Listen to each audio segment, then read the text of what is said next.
Okay, welcome everybody. I think we're going to get started. My name is Seth Aronson. Welcome to this evening, Harry Stack Sullivan in the Jim Crow South.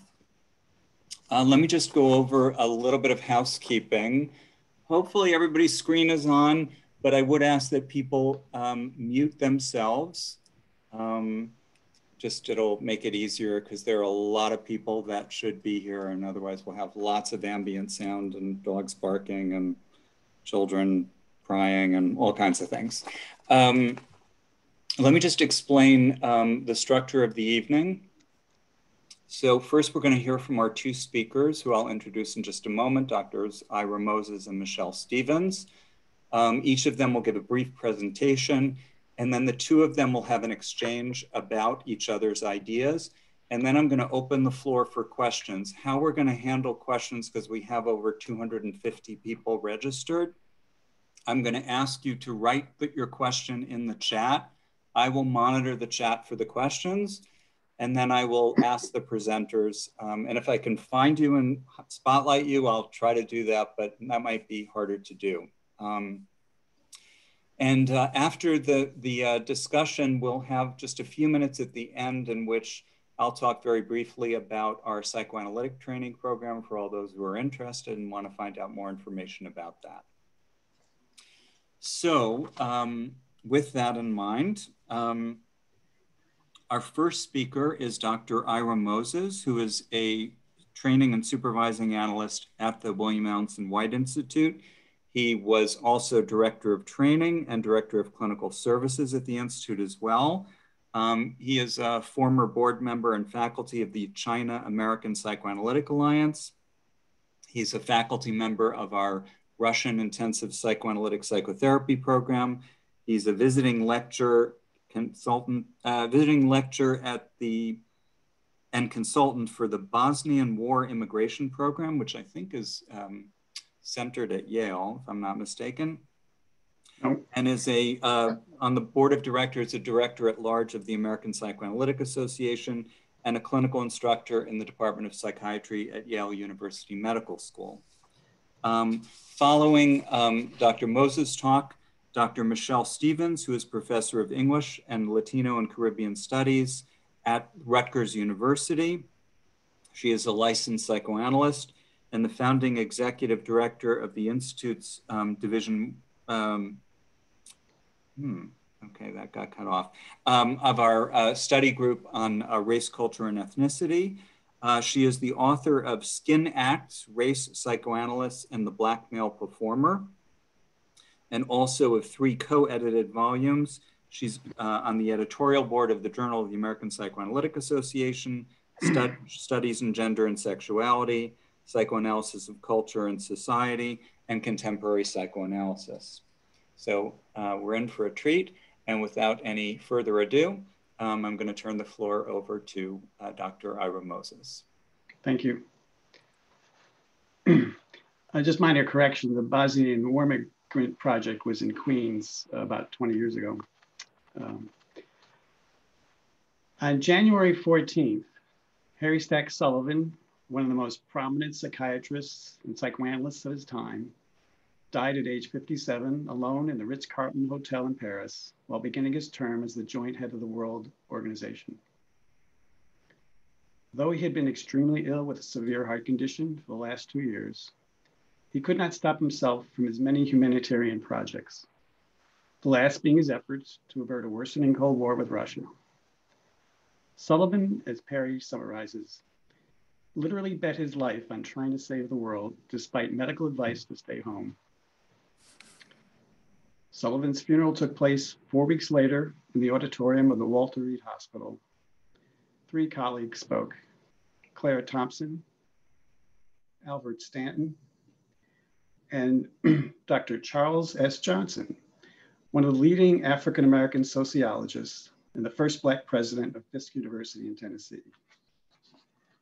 Struck by Johnson's poignant eulogy, I became curious about these lesser-known projects of Sullivan, who to this day remains quite an enigmatic figure, and for the most part, his recognition has faded away.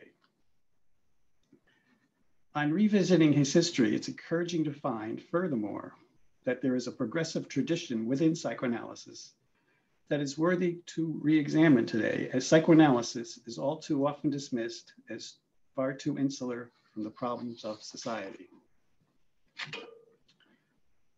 Professor Johnson's eulogy not only summarizes their struggles against the racist-based theories of the time, but also reflects Johnson's experience of Sullivan as a dedicated and sincere individual with whom he could join forces against the prevailing culture. In the eulogy, Johnson says, the penetration of this social world of reality required daring and originality of sort that few men possess, and fewer still can make them intelligible to others. This was the genius of Harry Stack Sullivan. He had an instinctive sympathy with the inner tensions and turmoils of a lost and lonely and frightened people, a way of giving life by finding meaning for it in the very world of reality from which this life had sought so frantically to escape. There was for him a likelihood and possibility and hope that controllable social forces, rather than impersonal natural forces, he's referring to genetic determinism, were at the end the strongest influences in the fashioning of personality. Johnson's personal experience with Sullivan, of course, was in quite contrast to some of his colleagues and students who would see him as a real juggernaut, a hard-headed supervisor, and the students would often feel his critical demands that they produce data to support their assumptions about the patient, often challenging them with, how do you know that? Why this poignant eulogy mattered to me is that if Sullivan and Johnson could form such a powerful working relationship in an era that almost a century ago, when the social forces held these relationships for the most part taboo, it may help us find at least one path towards productive racial interactions today. To appreciate Johnson and Sullivan's task, it's critical to review the powerful, insidious social forces in that era in which they battled. Eugenic policies, homophobia, and the Jim Crow laws through which they had to navigate. Keep in mind that in 1938, it was equidistant in time from slavery and the Civil War than it is to today. Professor Johnson first consulted Sullivan in New York City in 1938 for his research on the Black youth in the Mississippi River Delta Cotton region. This project resulted in the book Growing Up in the Black Belt, in which Sullivan, feeling his contribution was minimal, only published a chapter after being pushed by Johnson. Professor Franklin Frazier of Howard University later consulted Sullivan for his research in his study of African-American ghettos in Kentucky and DC. And again, they'll go on to compare these two demographic groups. For this project, Sullivan provided lectures and seminars to the research graduates in the sociology department, preparing them for their field work, as well as instructed medical students for the psychiatry department. The freshmen were lectured on interpersonal relations, the sophomores on the psychiatric interview. For juniors and seniors, he provided a seminar on the incipient psychosis. As was customary during the period that Sullivan interviewed the patients in the amphitheater and then met with the students afterwards. Again, Sullivan demurred from taking much credit. A review of why Johnson and Frazier would choose to approach Sullivan and why this white Irish Catholic psychiatrist was drawn to this project may help provide an important background to Professor Stevens' review of their work.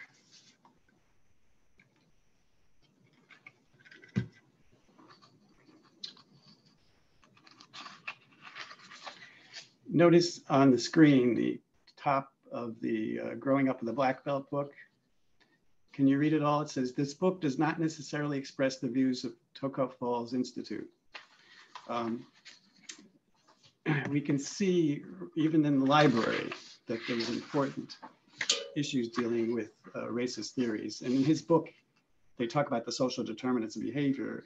And obviously the librarian was a little bit concerned about that.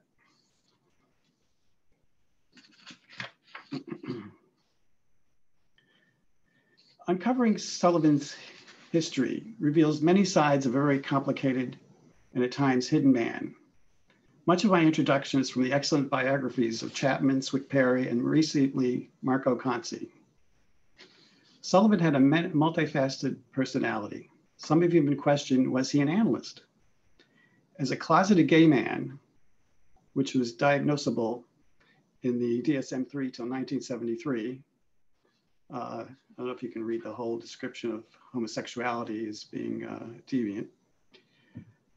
He had to hide his sexual orientation, since being gay could disqualify him from many offices, government offices, and possibly be physically dangerous. And our colleague Mark Bletchner has a great article on Sullivan's homosexuality. For his time, his radical interpersonal paradigm, which emphasized the importance of cultural determinants of behavior, was outright heresy to the prevailing libido theory. Sullivan, as Perry continues, was considered by the American Psychoanalytic Association as the superficial practitioner of pseudo-psychoanalysis. And those who were trained by him must distance themselves. Discrimination towards him was blatant. As she describes, artificial standards for training were set for Sullivan, which were not followed by anyone at that period. Sullivan's brief analysis, she proposes, with Clara Thompson, and Thompson had been worked with Ferenczi, and possibly some sessions with Abraham Brill. Again, some of this is hard to verify in Sullivan's history, had been just as substantial, if not more, than the many accepted analyses at that time. Though he eventually was persona non grata in the American Psychoanalytic Association, despite all he had produced, and in face of some rather serious emotional demons that he struggled with throughout his life, he perhaps did more for psychoanalytic and mental health profession than he could have had remained in his private practice in New York.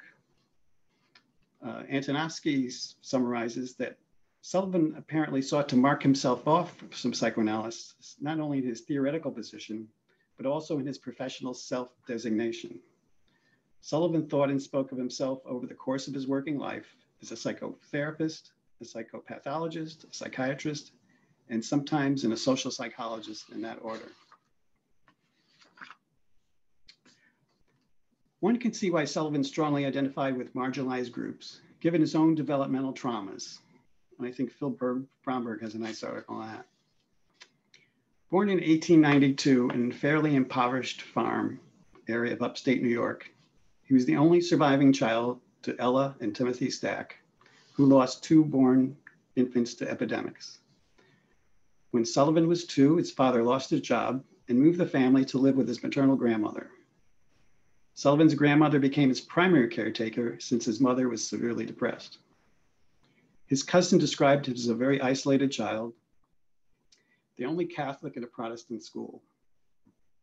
Of this peer experience, Sullivan wrote in his later years of the vicious traumas of school society, that immigrants are tagged as enemies and children of immigrants subject to prejudices. This observation is unfortunately timeless and all too descriptive of even today. These early personal experiences, perhaps, provided data for his theory, which extended the Freudian stages of development by proposing that peer experiences are major determinants of personality formation, extending the Freudian stages of psychosexual development. Despite such prejudices, he graduated at age 16 with highest grades, winning a scholarship to Cornell, only unfortunately to soon drop out due to psychiatric and behavior problems, which haunted him. His whereabouts were unknown for 2.5 years, though there's speculation that he experienced significant emotional debilitation. He may have spent time at Bellevue. He eventually enrolled in medical school in Chicago and graduated in 1917. A few years after graduation, were also unaccounted for, but he eventually arrived at St. Elizabeth Hospital under director of William Alanson White in 1921. Dr. White appears to be both a mentor and a father figure with whom he venerated and admired, as we see in the name of our institute. Then on to Shepard Pratt in 1923 for the next 8 years under the direction of Ross Chapman, who gave Sullivan a great deal of autonomy with the time he created, which would he eventually know as milieu therapy. His radical approach to schizophrenics created an atmosphere including a flexible dialogue with the staff with whom he trained and debriefed personally. Michelle, do you have the other slides there?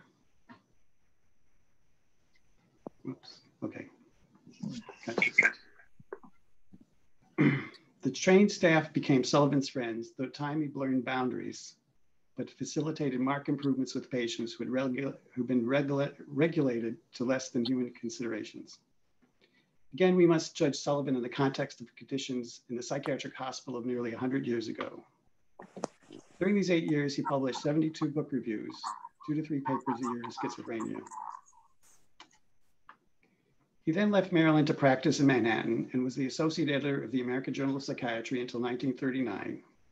He joined APSA in 1924 and went on to establish the Washington School of Psychiatry with Brill's encouragement. Later, he formed an alliance with the cultural linguist Edward Sapir, with whom he organized a series of seminars at Yale.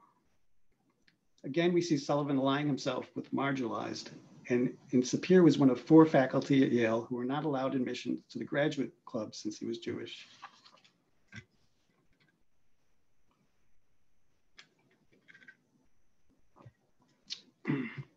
Michelle, do you have the next slide? I think it's okay. Yep. Let's see, what's the next one? Yeah, I think we got behind a little bit. No, we're good. We're good. Great.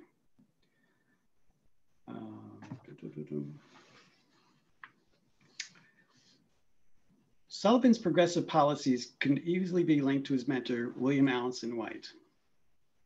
In the 1930s, keep in mind that Psychoanalytic Institute training was not as clearly organized and regulated as it is today. Dr. White had proposed that institutes, described in his 1928 presidential address to APSA, not be strictly limited to the study of the individual, as he envisioned interdisciplinary organizations, which include research in the social science with a mission to address the problems of society. For White and Sullivan, thus, the object of psychoanalytic training should not be limited to the study of intrapsychic phenomena, but must include the study of the field of interpersonal relations, which cannot be understood without a consideration of the social and cultural milieu in which we lived.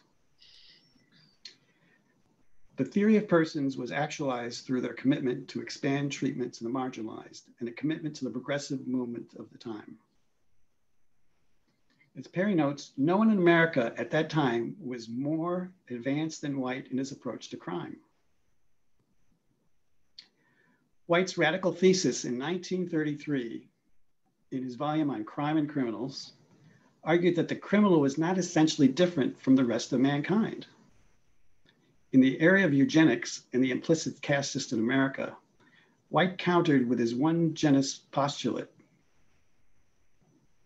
He writes, the difference between the so-called insane person or the criminal on one hand, and the so-called sane and normal person on the other, is only a difference in quantity, a difference in the strength or weakness and the balanced relationship of the various tendencies and stimuli with which one has to deal.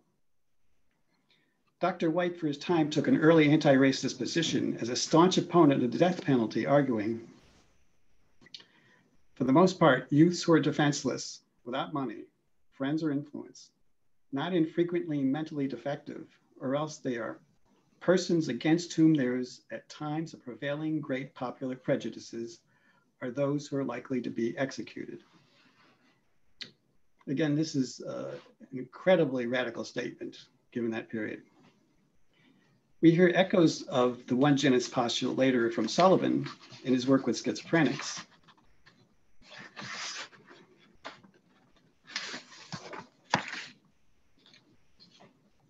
Who proposed that in most general terms, we are much more simply human than otherwise, be we happy and successful, contented and detached, miserable and mentally disordered, or whatever. Without a doubt, William White and Sullivan, had they lived in this generation, would be advocates for Black Lives Matter, climate change, income inequality, and anti-death penalty. For the next slide, Michelle.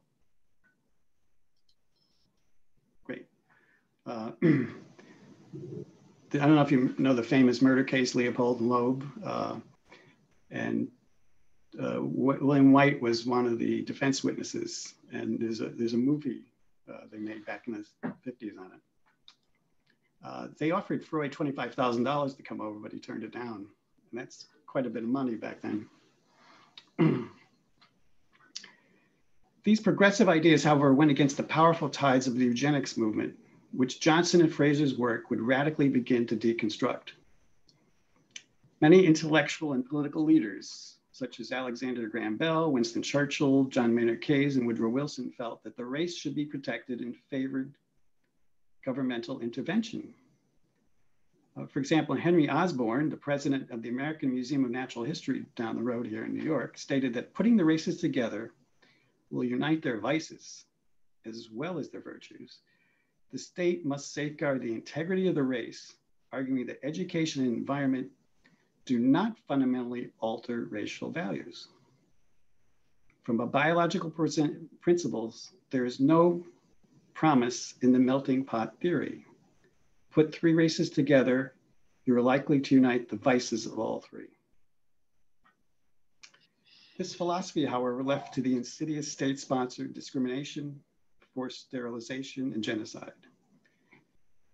It's horrific to read that the Nazis modeled their own sterilization program on the success of the California state laws.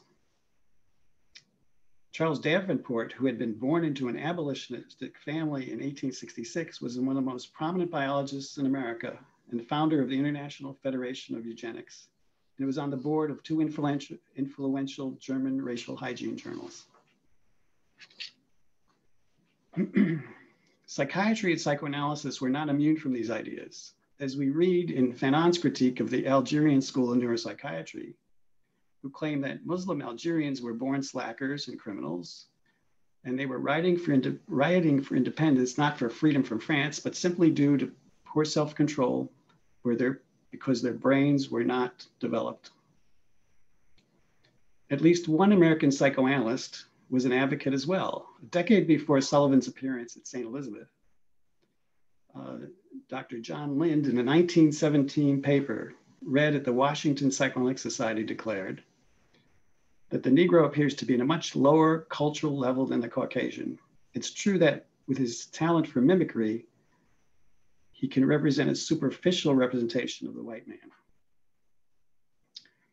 By the way, this Dr. Lind found his match in 1944. He was having a sexual affair with a patient and taking money from her. Her husband was not too happy and shot him to death. Johnson and Sullivan also needed to work around the Jim Crow laws in Mississippi, where it was actually illegal to do what they were doing. The law reads that printed, typewritten, or written matter, arguments or suggestions in favor of social equality or of intermarriage between whites and Negroes shall be guilty of a misdemeanor and subject to a fine not exceeding $500.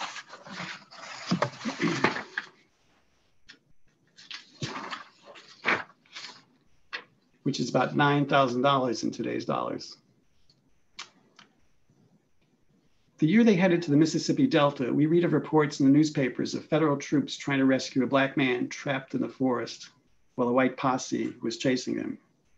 And that state senators were trying to defeat an anti-lynching law passed by the US House.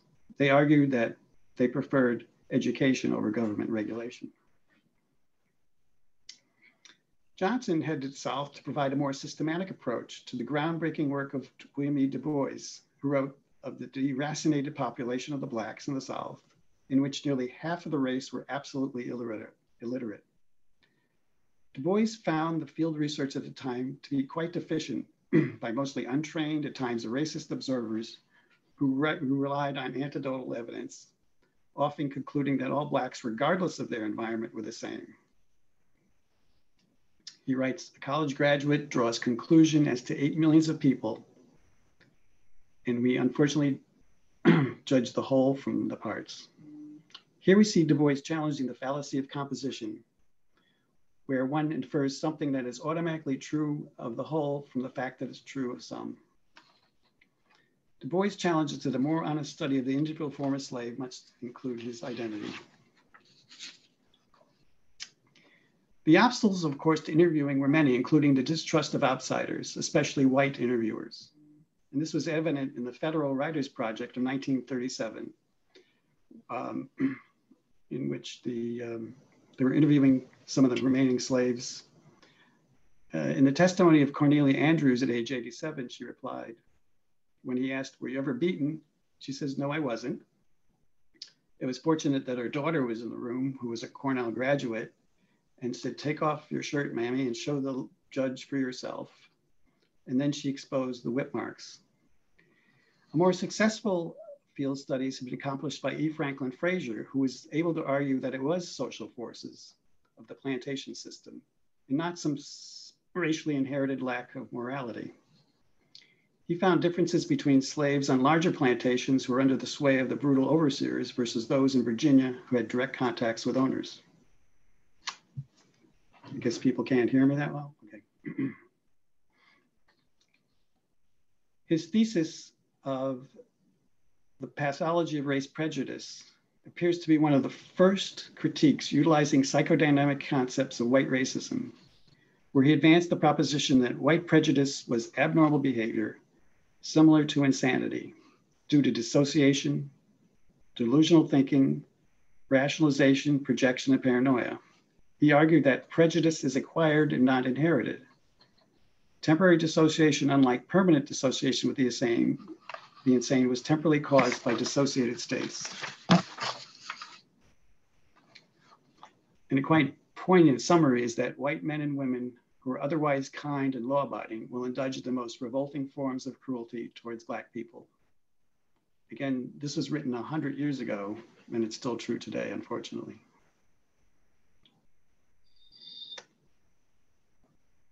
What I think may have attracted Johnson and Frazier to Sullivan was his quite genuine enthusiasm for research and inquiry instead of the grandiloquent theorizing of that era. His investigative passion comes through in his letters. For example, we read in his correspondence with Johnson in 1939, how excited he was to meet Dr. Dai, who brought back masses of data on 1,000 patients in a Chinese hospital. Or Sullivan's wrestling to arrange to get some relatively meager funds for his research. Also quite prominent is his ever self-effacing comments as he wrote to Johnson, "I hope you will never doubt the durability of my interest, irrespective of my very poor performance." Michelle? Thank you, Ira. Right. All righty, I'll take over. So my comments this evening are based on a chapter I'm writing for Roger Fry's and Pascal Sauvert's collection, Breaking Boundaries, the Interdisciplinary Foundation of Interpersonal Psychoanalysis. The overarching question guiding their collection is, what happened to a generative interdisciplinary impulse that was an important shaping aspect of psychoanalytic studies in the early to mid 20th century, and certainly of Harry Stack Sullivan's intellectual formation? To help us think about that question, the collection returns to the writings in the first volume of the journal Psychiatry, Journal of the Biology and Pathology of Interpersonal Relations, which was published in 1938 with Harry Stack Sullivan as its founding editor. The 4 issues that make up volume 1 of Psychiatry include contributions from fields as diverse as law, economics, business, sociology, anthropology, political science, biology, and psychiatry. And the journal's first editorial highlights the fact that it is guided by an interdisciplinary nucleus of 4 experts: a psychiatrist, Sullivan, a political scientist, an ethnologist, and a psychoanalyst, and was intended for, quote, all serious students of human living in any of its aspects.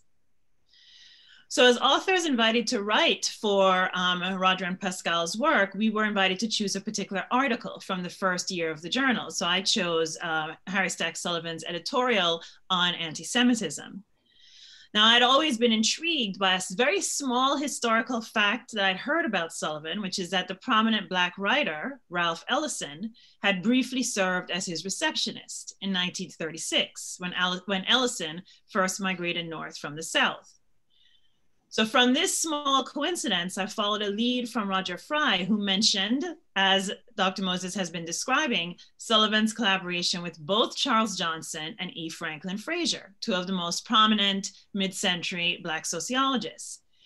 And I came upon a fascinating passage in the biography of the American poet Walker Percy, and my journey into this story begins there. So as Ira has already discussed, in 1939, very early 1939, Harry Stack Sullivan finds himself in the home of the uncle of the poet Walker Percy in Greenville, Mississippi, commissioned by Charles Johnson to perform a psychoanalytically informed study of American race relations. As the poet pithily described the scene, Dr. Sullivan's methodology. Early each afternoon, he made himself a pitcher of vodka martinis.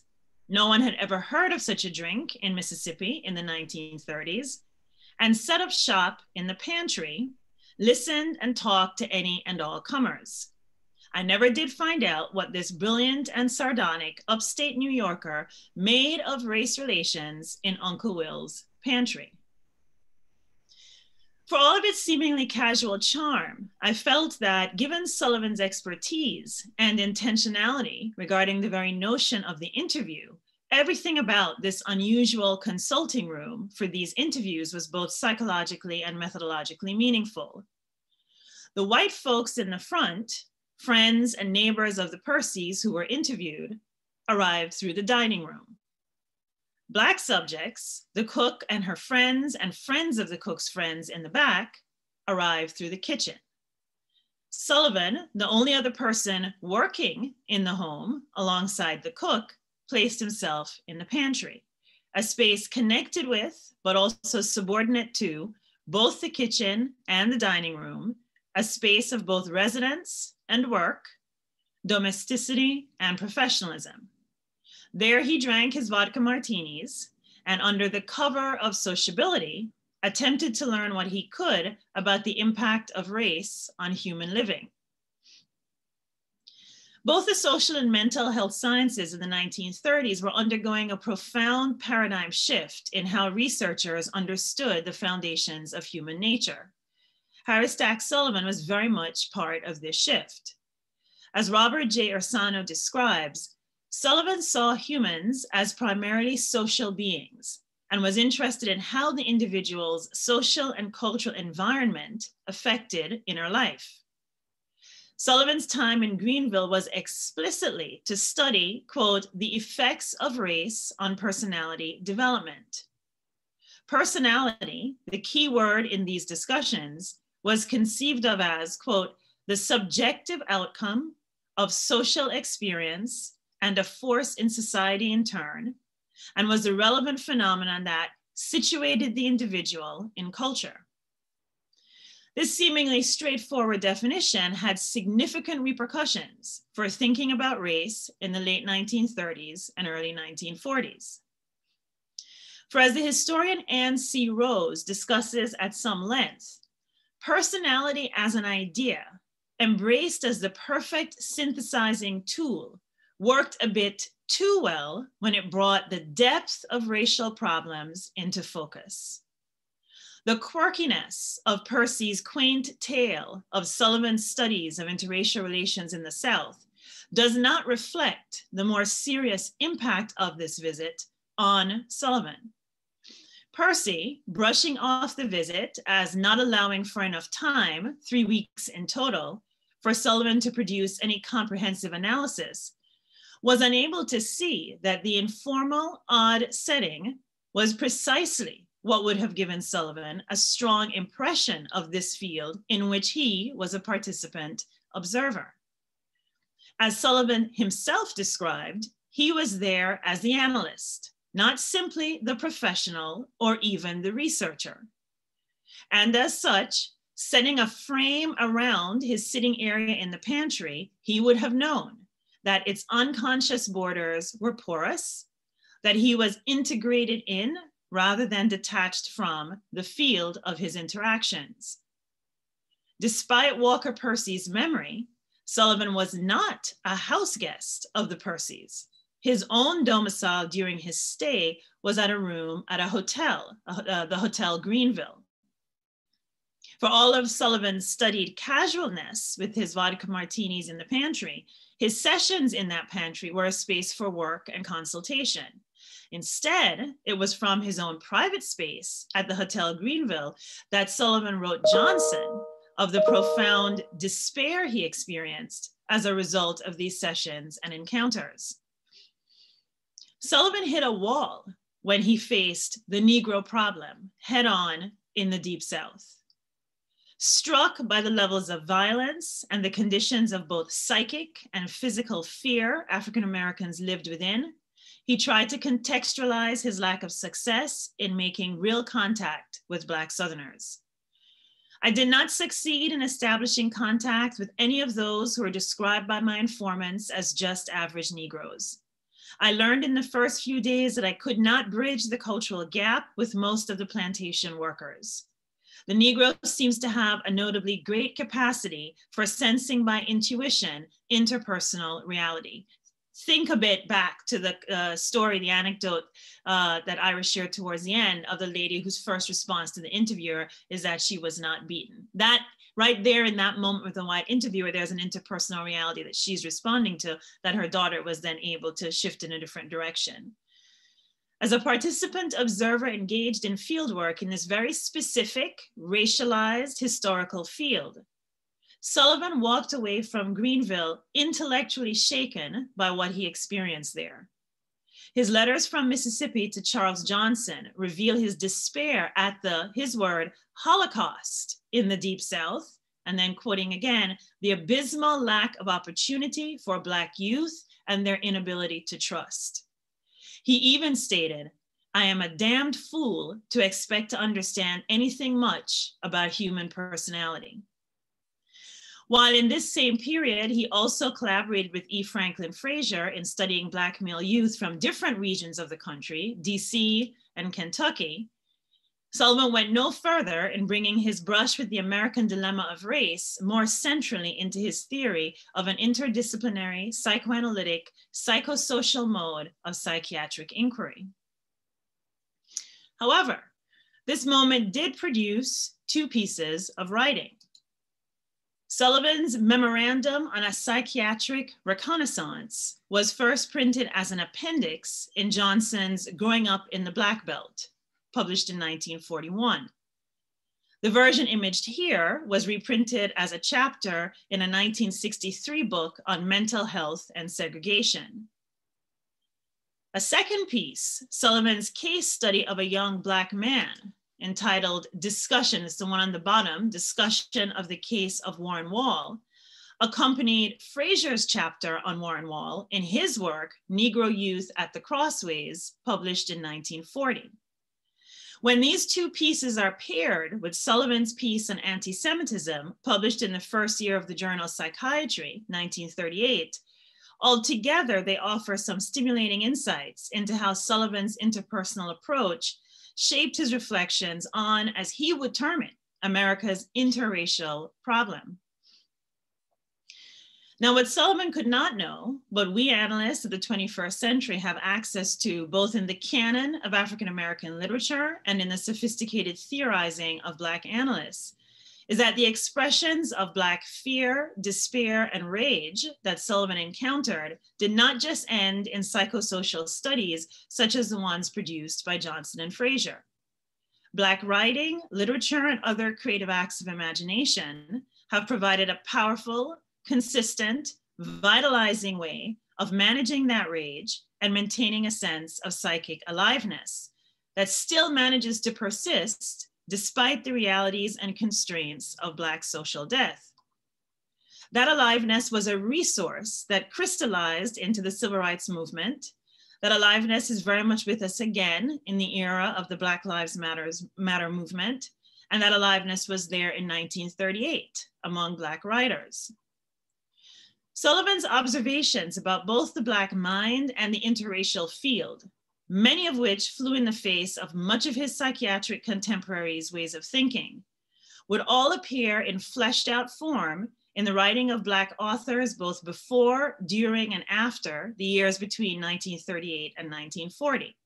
Now, do keep in mind as context that as late as 1999, over 60 years after Sullivan's founding of psychiatry, there were still only 26 African-American members of the American Psychoanalytic Association.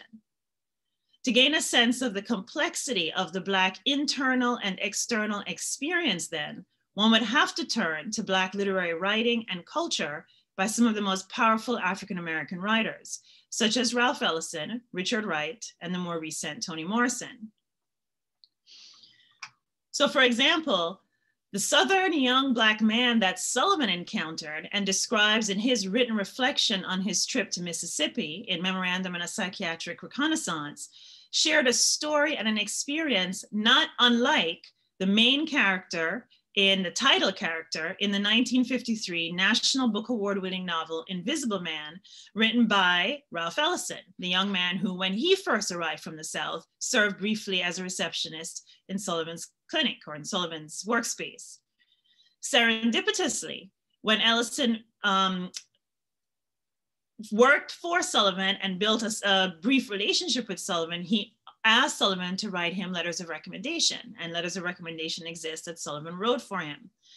But when Sullivan wrote those letters for the young Ellison, little did he know that years later, that very trope of the white patron of the Black male migrating north would make its way into Ellison's defining American novel.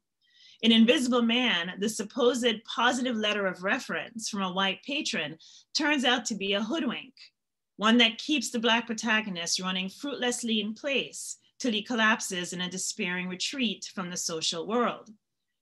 Ellison's Invisible Man was an alter ego of Sullivan's Southern patient, who found himself back home when no one, including Sullivan, could help him fulfill his fantasy of a successful transition to the North. That's one of the stories that Sullivan tells of one of the men he was able to develop a relationship with, even a psychoanalytic relationship, coming out of his trip to the Mississippi Delta. And both that Southern boy who was not able to transition in New York and lamented not having enough of Sullivan's help and ended up going back south, and Warren Wall, the mid-state Black youth that Sullivan discusses in Frazier's work, both of those young men could find their alter egos in the main protagonist of an even more contemporaneous novel, the 1940 novel Richard Wright's Native Son, the story of a young Black man who falls victim to his own dissociated, murderous Black rage, the novel itself playing out a malevolent Black psychotic fantasy. But even more kind of substantively, the Black subjects in Frazier's, Johnson's, and Sullivan's studies could also have found parts of themselves, parts of a shared experience in Richard Wright's memoir, Black Boy, published in 1945, which told the story of his own youth in the South, in Mississippi, in Arkansas, and Tennessee, and his move north to Chicago. If Sullivan briefly served as Ellison's white mentor, Wright was Ellison's Black mentor, introducing him to the literary worlds of Chicago and New York. So in this same period and on into the 1950s, both Richard Wright and Ralph Ellison would become intensely involved in the psychiatric world by collaborating with the German and Marxist psychoanalytic psychiatrist Frederick Wertham in opening the Lafargue Mental Hygiene Clinic in Harlem in 1946. Wright would describe the situation of Blacks in New York and the mental health clinical field very bluntly in his 1946 essay, Psychiatry Comes to Harlem, where he linked the country's lack of a real commitment to actualizing African Americans' entitlement to mental health care in the North to a similar lack of commitment to actualizing their vote in the South. This is quoting Wright. That Harlem's 400,000 Black people produce 53% of all the juvenile delinquents of Manhattan, which has a white population of 1,600,000.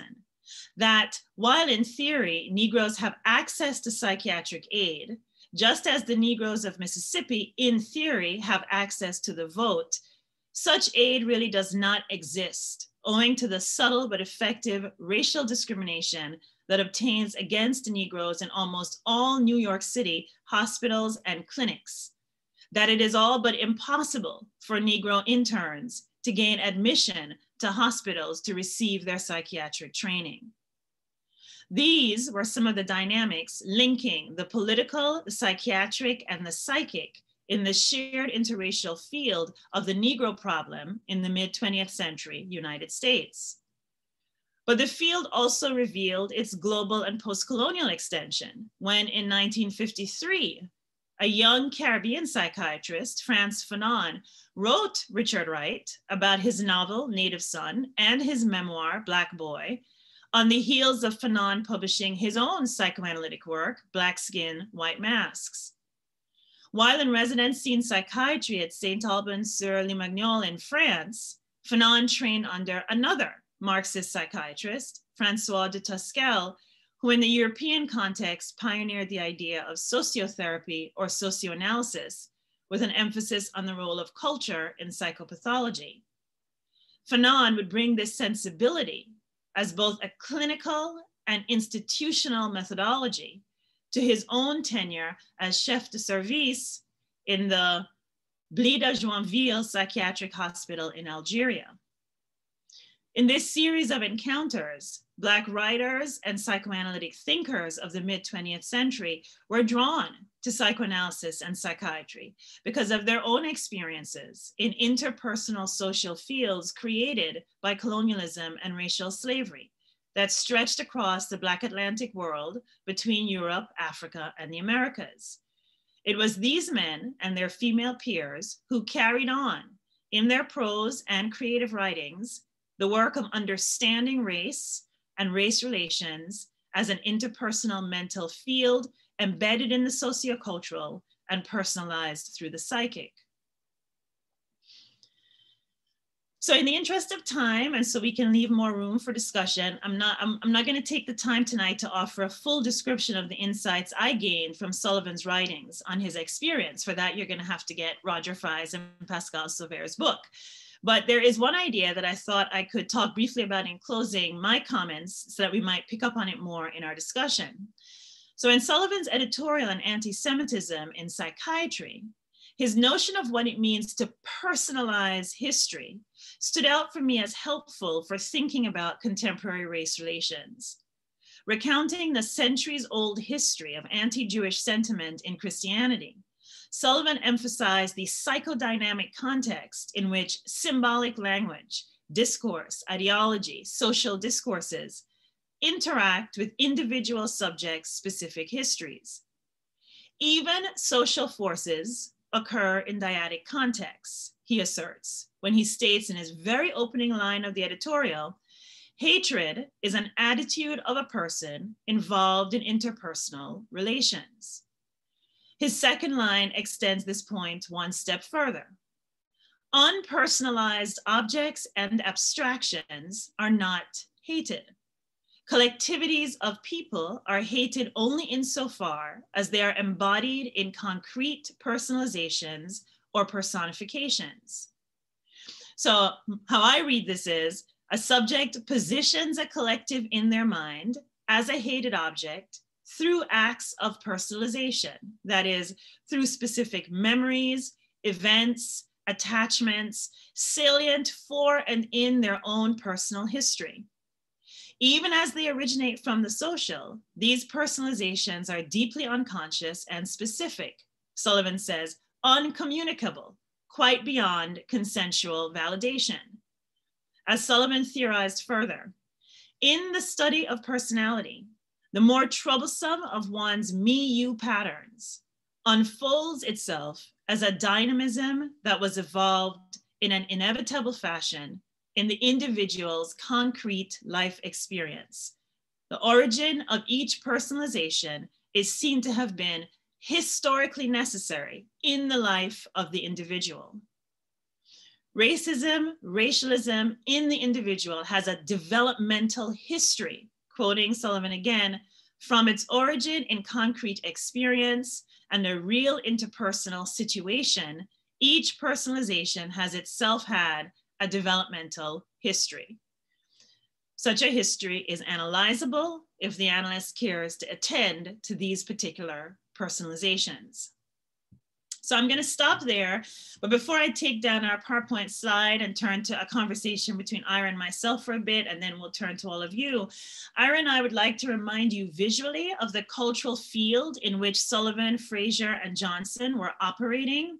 So here are a sequence of ads from 1938, first reminding you of the representation of women in that period, and then of African Americans. We're priming you a bit, placing you back in that 1938 to 1940 historical moment.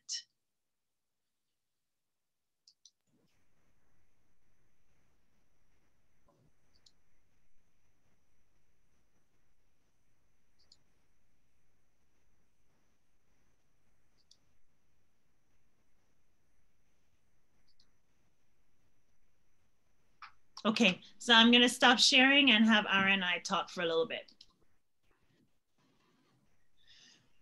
All right, I don't know if you had any initial thoughts or comments.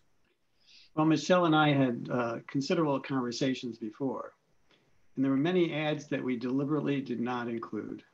And I think that's significant. To just get a sense of how poisonous the atmosphere was in the 1930s. And much of that has gone unconsciously now in 2020, it's still there.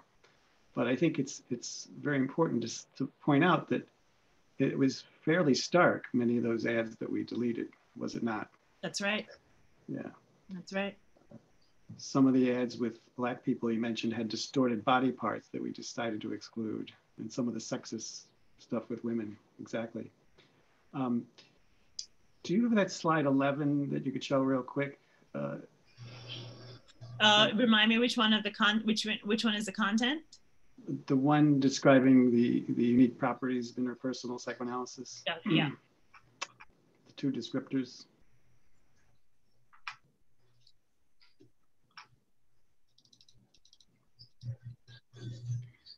A 2-minute history of psychoanalysis. We all know the original model of Freud had to do with listening carefully and then making an interpretation. And then Cohen came along and felt that patients had deficient, went by it, there you go. Cohen argued that the patient need prolonged periods of empathy in order to repair what they didn't get developmentally. But what's unique about the interpersonal model is Sullivan's use of inquiry, and that's so different than the other standard models. And what it did is it combined the intrapsychic with real lived experience. And what William Alanson White started the thinking that symbolism is that anything may symbolize anything else, and we can't understand it without the individual's personal experience. And that's profoundly dramatic in the libido theory as well. And then the most important thing that all you have to know about interpersonal psychoanalysis is this following quote from Sullivan. The patient tells me the obvious, and I wonder what he means and ask further questions. And he begins to see that statements which seem obvious to the patient may be remarkably uncommunicative to the other person, and they may permit the inexperienced therapist to assume that he knows something that's not the case, and only to realize later that he's been galloping off on a path of private fantasy. And if you remember this, you don't have to go to analytic training for the next 5 years because it really captures Sullivan's spirit. And that's why he was always yelling at his trainees. How do you know that? You know, instead of taking these interpretations from what you read in the book, you have to be curious about the unique individuality of the patient. So I think that's what Sullivan, and I think that's why he was able to even have a breakthrough with Warren Wall, that Warren dropped his guard and actually talked about hating white people. And I think that was a tremendous resolution of a transference right there. But again, we hear how self-effacing he was throughout his work. Thank you. Yeah, I was thinking of the same thing, that I wanted to make sure that we got a chance to tell people that story. Again, you know, these pieces that Sullivan wrote, on the one hand, they're not that short, but they're not as much as his voluminous other writings. But I think they're very rich. These two, that memorandum on the trip down south and that discussion of the Warren Wall case. And so in the Warren Wall case, Ira just referenced a description he gives of a discussion back and forth with Warren Wall, who's able in the moment of discussion with him to notice that he hates white people, and the two of them can have a conversation about that. They almost create a kind of space for a third where the two of them can have a conversation about that. And Sullivan describes it in the essay. There's one other thing that I wanted to share about the essays, because it links to what you just said, Ira, about the interview technique. So one of the things I found interesting that I felt was very applicable to our current moment, Sullivan makes a distinction between generalizations and personalizations. And he talks about how, okay, so all of these, white Southern Americans that he's talking with, they all carry a lot of generalizations about Black people, right? But at the same time, they might be also having personal kind of relationships with particular Black people, maybe the people that they work with. And in their chats with him over vodka martini, in my own fantasy, I imagine they were probably saying nice things about those individual people, right? So Sullivan makes the point that going after generalizations isn't going to get us anywhere. And it's actually a really important point for us when we're thinking about all these trainings about cultural competency. Our colleagues here at the White Institute know Anton Hart is always kind of questioning how much these cultural competency trainings, what exactly do they do? Well, alone, they go after generalizations. But Sullivan was saying, if you have not in one-on-one conversation been able to expose or discover what are the personal attachments that have led to the way people feel about people who are different than themselves, then they'll go, they'll say all kinds of things in the general about other people or being, but it's not going to get at what their own specific histories shaping those feelings are. And I just thought that whole discussion is a very powerful discussion that runs throughout the piece on anti-Semitism, the piece on Warren Wall, and the piece on his discussions in the South.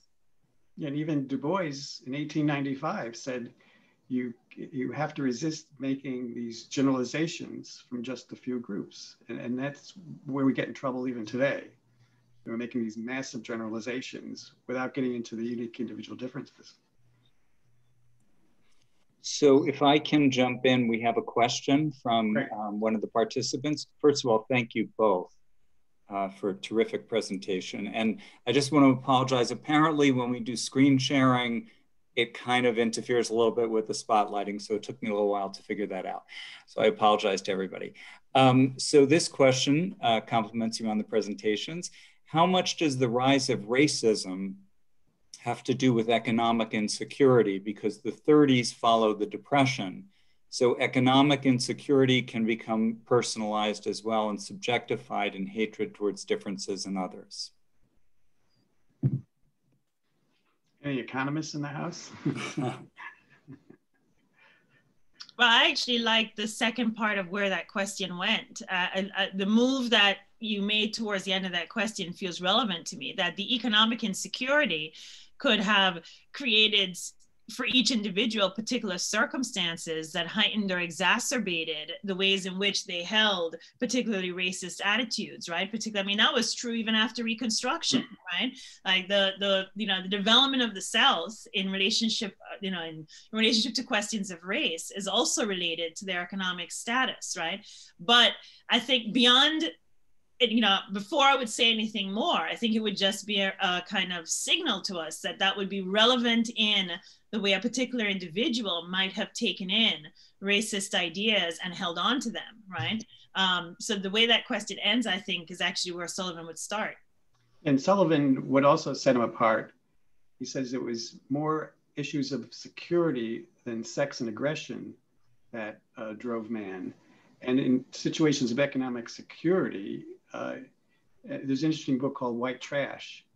It's a history of the American sort of poor white person, how they are used by the white elite to form racism because they're more threatened and they need to blame somebody and scapegoat somebody. I think in pre-World War II Germany, the economic situations, you had to have a scapegoat. So I think they're quite intimately related. Thank you.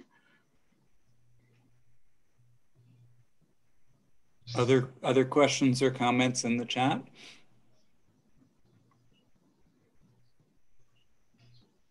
So while we're waiting for them, I have one. Who in the traditional American psychoanalytic establishment was Sullivan speaking to about all of this? Was there anybody in the traditional? He was chums with Abraham Brill. Huh. Brill was one of the first translators of Freud, and they wound up taking the train together. They spoke in somewhere in Illinois, talking about Abraham Lincoln's bipolar disorder. So he's quite friends with him. And also back then in the 20s and 30s, the American Psychoanalytic Association was more like a club. It wasn't as organized. And over the years, they became more regulated. And that's where Sullivan was ostracized with many of the members of the White Institute. I also was wondering in listening to this. Oh, one more thing. Yeah. William Alanson White was president of the American Psychoanalytic Association twice, once in 1928. But again, it was more the clubby organization. There's a chat there, Seth? No, but I have another question. How much do you think, so Clara Thompson was sort of a precursor in terms of thinking about feminism and psychoanalysis, right? Would we say that? I'm wondering how, there is another quote. Sorry, we have another question. We'll come back to Clara Thompson. From Dorothy Holmes, thanks for this rich presentation.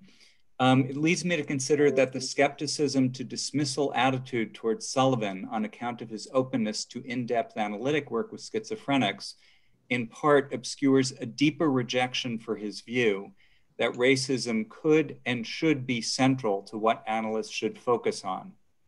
What do the speakers think? Thank you, Dr. Holmes. Michelle, do you have the slide on racism? Remind me which one? It's one of the last ones. Yes, yeah. Could you say the question one more time, Seth?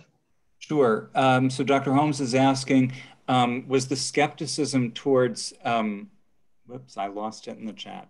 Hang on. The one before, yeah, all right. Okay, was the skepticism towards Sullivan on account of his openness to in-depth work with schizophrenics, does it obscure a deeper rejection for his view that racism could and should be central to what analysis should be looking at? Yeah, it sounds like a very good possibility. I don't know if that completely answers the question. I don't have that information, but I wanted to emphasize this quote too, because he says a humanistic rather than paternalistic. And I think that is such an important difference there, isn't it? Because, you know, the tears of the white man, we're busy trying to save poor people and all that. But this is more of a interpersonal one-to-one relationship. It's not a paternalistic one. And I think it's really clear that he has to speak against using people as scapegoats and so on. And there's that other quote about World War II, Michelle. Sullivan talks about, no. Might have been there we go. I think this is so brilliant where he makes this essential part of the American conversation that we have to give up our conviction that people are different and that the idea of inferior races is a fascist idea. And that it's so critical. And that's, again, in 1942, that's such a radical difference, is it not? It is, and look at what the connections he's drawing, just picking up on Dr. Holmes' comment. You know, it may not have been, it was, I would say, I think unconsciously, I would agree that there were connections he was drawing because of his particular approach, because of the foregrounding of the social, and because of his openness to reality and not being afraid to face kind of the social reality that was around him. So here he is saying, even in this quote, you know, the idea of inferior races is a fascist idea. The British have been guilty of fascist treatment in India. So he's referencing colonialism. We are no less guilty in our discrimination against Negroes. He's connecting, you know, and then he says, you know, the belief that money or social prestige or the color of our skin makes us somehow superior. Again, on the one hand, you see these things and you think we know it all now. However, we also know that this is almost as radical as it continues to be a radical thought out there in American popular society and culture at large. And he's saying this in 1942, when there was much less of a kind of superficial, you know, kind of liberal, you know, oh, we should be all politically correct, say the right things, right? So it may not have been direct, but I think he brought a way of thinking that's what I think Anne Rose means also. That quote I love from the Anne Rose essay, where this great historian who was so helpful to both Ira and I in our work, where she says the focus on personality actually became a problem because something about that focus somehow brought the depth of racial relations in the US and the impact on personality right up to the fore. And it's like the field couldn't quite deal with it. And that's true in the social sciences too. A lot of her essays about the flight from the South and the flight in the social sciences from interviewing techniques and the move instead into empirical studies based in labs and just a different kind of scientific model. Yeah, it flies in the face of genetics, which was the popular thought at the time. And do you have that other quote about privilege? Yeah. I mean, this is a complete gem, I think, this quote. There it is. Let's see, I'm gonna move this out of the way. There we go. I think Sullivan may have been the first person to use the word privileged, by the way. I don't know if that's supported, but in 1941, he talks about privileged American society. I can't find anything sooner. I did find Du Bois a reference to the white laborers getting sort of a public and psychological wage because they're white.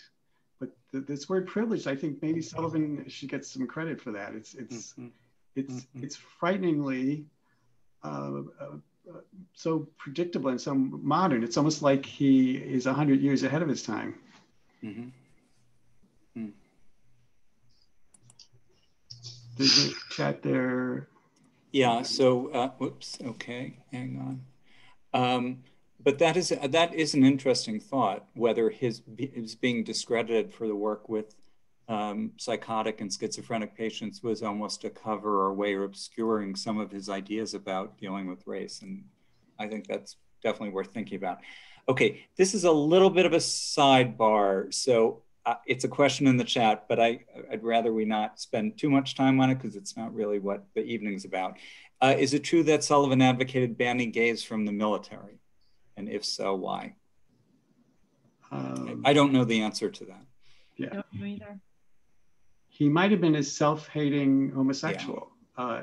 Remember, you have to remember, this is 80, 90 years ago, where if you talk to gay individuals of that period, there was a lot of internalized hate. And he was involved in screening individuals for the military, by the way. And he could have projected his own demons onto that population. But again, I have no historical data for that, but I wouldn't be necessarily shocked though. But he I think might have hated himself too. I don't know. Stefan Zick, I can't find you. If you want to just unmute yourself, you said you have an answer to that question. Yes, I do. Thanks, Seth. So actually, according to Naoka Wake's 2005 dissertation on Sullivan, she makes the case that publicly in his role as psychiatric consultant to the Armed Forces Selective Service, he had a conflicted and ambivalent relationship towards screening out homosexuals from the armed forces. Great. And she writes, he very likely thought then that individuals with homosexual tendencies were particularly vulnerable to the psychological strains of military life. However, she implies he didn't necessarily think that they were per se unfit because of their being homosexual, but that the cultural factors that they would have to deal with as such would result possibly in particular difficulties in living that might contribute to their having difficulties in serving. And he wanted to protect people from being labeled as homosexual, which he felt could be damaging to them. So he would use words in his evaluations such as queerness or schizoid, so that the exclusion was left to be more ambiguous. And Wake goes on to write, the screening system turned out to accentuate a perception, a preconception that homosexual men were unfit. Yeah, that's great. Thank you. Yeah, it's terrific. Thank you. Yeah, Thank really, you. really helpful. Okay. So Michael Singer, also, there are a lot of people here. So if you just want to unmute yourself, you say you have an anecdote from Bert Schaffner about. Yes. Bert also had that same kind of job at the beginning of World War II, interviewing potential recruits. And he said that many closeted and openly gay men came to him, and he would in fact advise the ones particularly that he felt were more vulnerable to definitely not enlist, and he would help them find words to be able to be excluded from recruitment. Bert was sort of lucky to be in that position, and he felt that it was really one of his major accomplishments to be able to help these men avoid service, in which they probably would have had a terribly prejudiced time. Absolutely, that's terrific to know that. Thanks.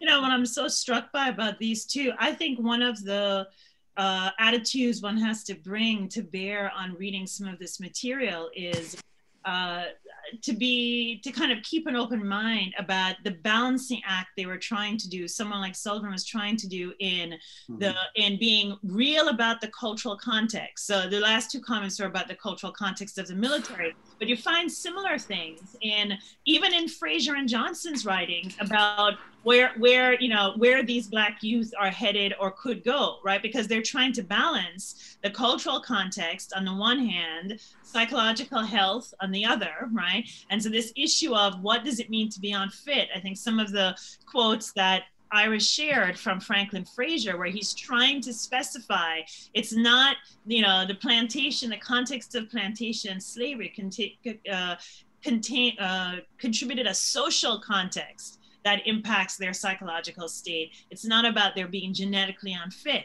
That distinct is really, sometimes I feel like when we read back from the present, we cast in one swipe, as if we hear anything that sounds like it's about being unfit, and we just cast it as, it's racist. But some of what we wanted to do tonight was try to give you more of a feel of the texture of the historical moment, so you could hear kind of the moves that someone like Sullivan or Frazier or Johnson were trying to make in the context of who they were arguing against at that time. Mm-hmm. So to follow up a little bit on this issue of race, there's a shout out to Michelle for her capacity to make history come alive. And somebody who is more of a drive theorist and modern analyst, and also influenced by the work of Thackeray Davids in the UK, where would an interpersonal approach think the hatred of the other comes from? Because that's kind of central to his idea. I don't know if you're familiar with his idea. Yeah. I think Sullivan respected biology quite a bit. He took Sullivan's stages of psychic development, and he said that those are actually zones of interaction. In other words, he didn't exclude that, and I think that's where interpersonal theory got misunderstood.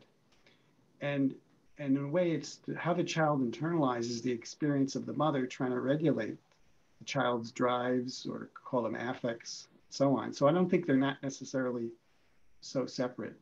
And Sullivan supervised Hans Lowald, and Hans took some of Sullivan's ideas and talked about how the child internalizes interaction patterns. And the idea of reflected self-appraisal is so key. Sullivan's term is that the child brings in the appraisals of others and it becomes part of the self. So I don't think they're that so distinct, but that's for another seminar, I think. Thank you. By the way, I want to embarrass Michelle a little bit. Michelle is part of William Alanson White's original thesis that we need an interdisciplinary institute, that we shouldn't just focus on drives and intrapsychic phenomena.